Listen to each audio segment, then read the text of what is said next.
What's up, everybody? Welcome back to the 40K Cafe, and today we're going to be covering the part 2 of the Soul Drinkers. From where we left off, the Soul Drinkers needed to resupply their troops with brand new aspirants in order to ensure the chapter's legacy. But as we know, they were branded heretics to the Imperium, therefore they couldn't just go onto any planet and claim troops for their chapter. The Soul Drinkers would go to many planets seeking any opportunity that they could find to take any aspirant possible. And on one of these occasions, they would take aspirants from a planet that wasn't a fan of the Imperium. One of these aspirants would later develop into the individual that would be known as Sergeant Eumenes. In fact, Eumenes detested the Imperium so much that he wanted to go to the Emperor himself and take out the Astronomicon, believing to start anew. A planet known as Vanquillus would come under attack by Orc, and the Soul Drinkers would find themselves in a position to be able to assist those individuals of the planet. Sarpedon himself would lead a strike force on the planet in an attempt to repel the Orc forces. And this is the exact time that Eumenes would act upon his plan. Sarpedon would not be able to request reinforcements on Vanquillus, on top of which he would not be able to leave Vanquillus without conceding to Eumenes' demands, that being to give up the position of Chapter Master to Eumenes. Eventually, Sarpedon would be granted access to shuttle off the planet and back onto his ship.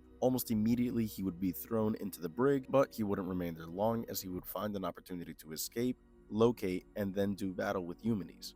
After which, Sarpedon would find himself the victor and once again reclaim the role of Chapter Master. From here, once again the Soul Drinkers would find themselves on the run from the Imperium and scraping for supplies, with eventually having themselves being chased by a task force of the Adeptus Mechanicus. While on the run in search of fuel, they would eventually find a planet that was being assailed by Necrons, and it is here that the Soul Drinkers offered up protection from the assaulting Necrons, all in exchange for fuel and other valuable resources. The Necrons would find themselves gaining superiority over the Adeptus Mechanicus in space and the Soul Drinkers on the ground, and so in an act of desperation, Sarpedon would propose an alliance to the Adeptus Mechanicus until the Necrons would find themselves destroyed, and for the exchange of protection to be ferried off-world. With the united force of the Adeptus Mechanicus and the Soul Drinkers, they would be able to go on to destroy and defeat the Necron Overlord, and with this victory, they would be able to go back to the Adeptus Mechanicus to their promised ferry off-world. But to the Soul Drinkers' surprise, when they arrived at the Adeptus Mechanicus ships, they wouldn't find a ferry, but rather Imperial fists